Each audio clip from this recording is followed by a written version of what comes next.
There is a kind of loss that nobody prepares you for, not the kind that arrives with funeral arrangements and condolence cards, not the kind that gets acknowledged at work or talked about at dinner tables or validated by the people around you.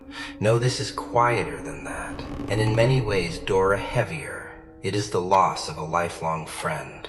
Someone who knew you before you became who you are now. Someone who remembered the version of you that existed before the job, before the marriage, before the decades of responsibility, slowly reshaped you into someone even you barely recognize sometimes.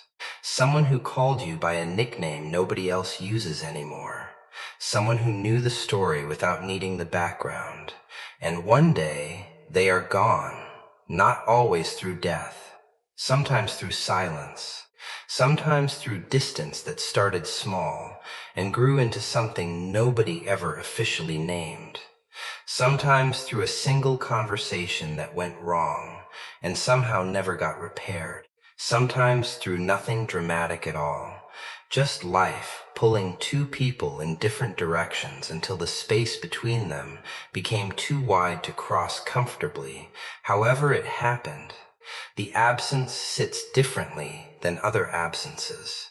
And if you are sitting with that right now, if there is someone you are thinking of while listening to this, I want you to know something important before we go any further. What you are feeling is real grief, even if nobody around you is treating it that way.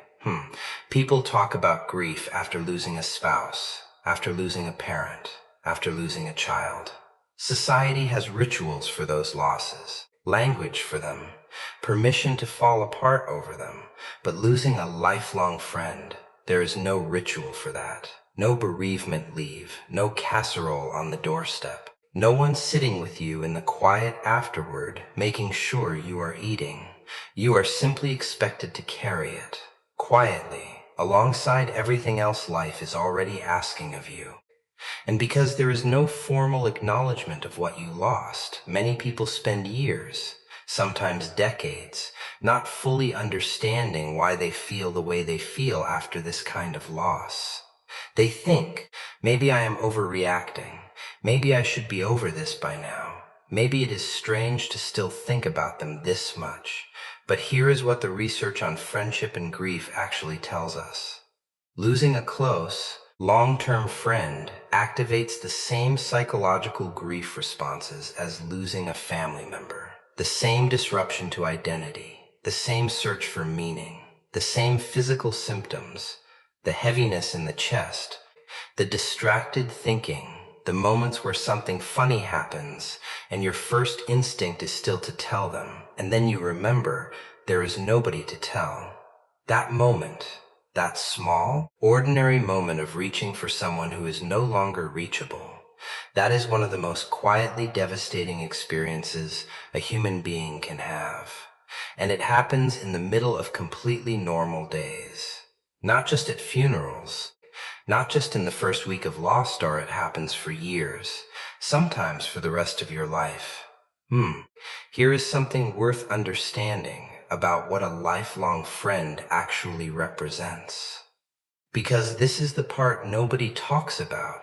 A lifelong friend is not just a person you enjoyed spending time with. They were a witness to your life. Think about what that means. They saw you fail at things before you succeeded. They knew about the relationship that broke you before the one that saved you. They remembered the dreams you had before life narrowed your options. They held memories of you that nobody else on earth carries any more. The way you laughed at 23, the things you worried about at 35, the version of yourself that existed in moments no photograph captured and no other living person witnessed. When they leave, those memories do not just become inaccessible. In some very real sense, they disappear from the world entirely. That is a specific kind of grief that has no proper name.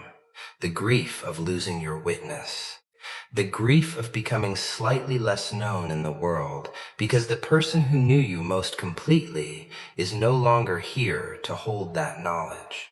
And if you have felt a strange kind of loneliness after losing a lifelong friend, a loneliness that feels different from ordinary loneliness, this is why.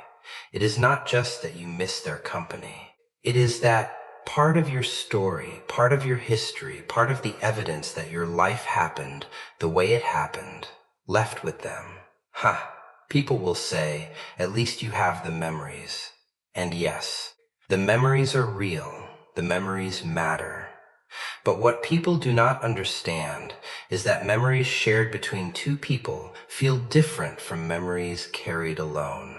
When both of you remembered something, it felt confirmed. It felt real in a particular way. You could call each other and say, "Do you remember that night?" And hearing them say, "Yes, I remember." That was not just nostalgia. That was evidence that your life was witnessed, that you were there, that it happened.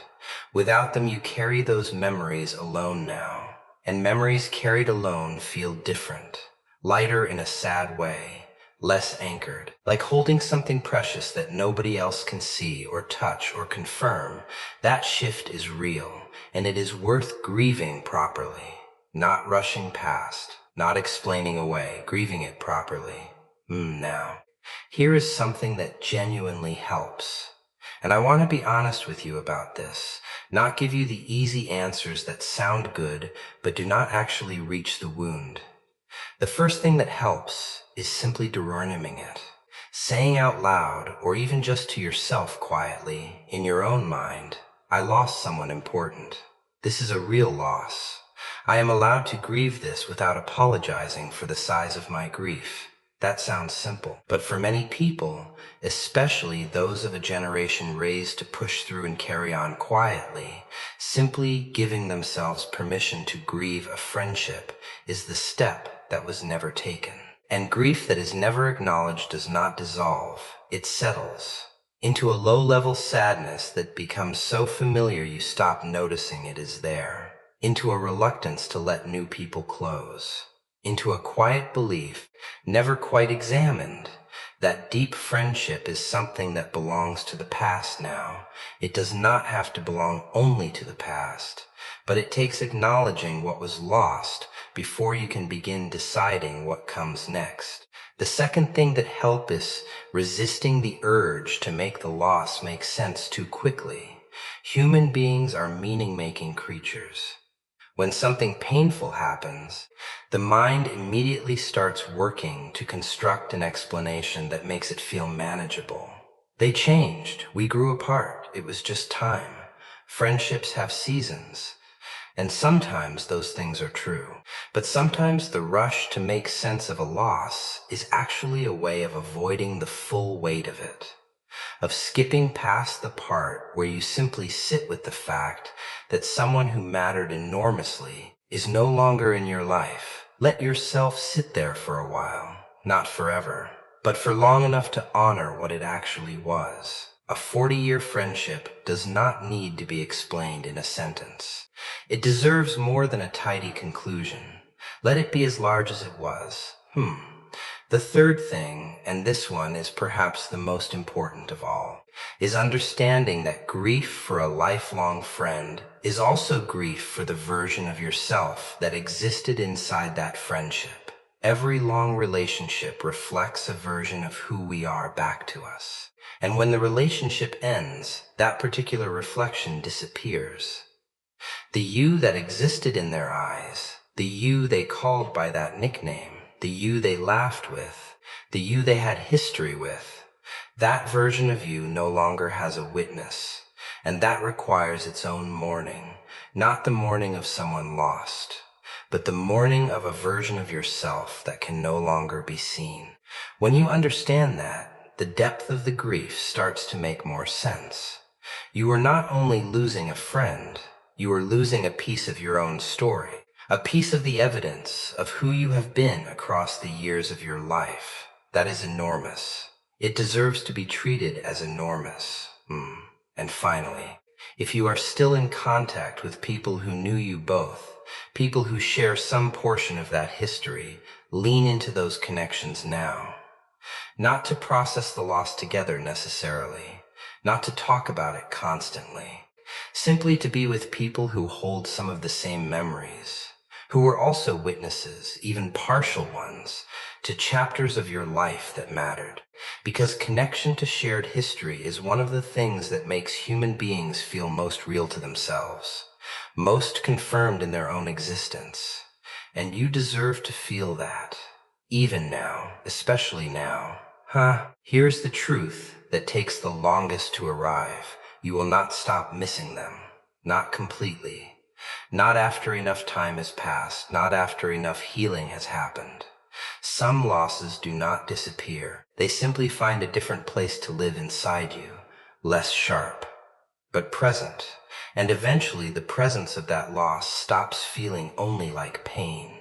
It starts feeling also like evidence. Evidence that something real existed, that someone mattered to you enough, that their absence still registers years later. That is not weakness.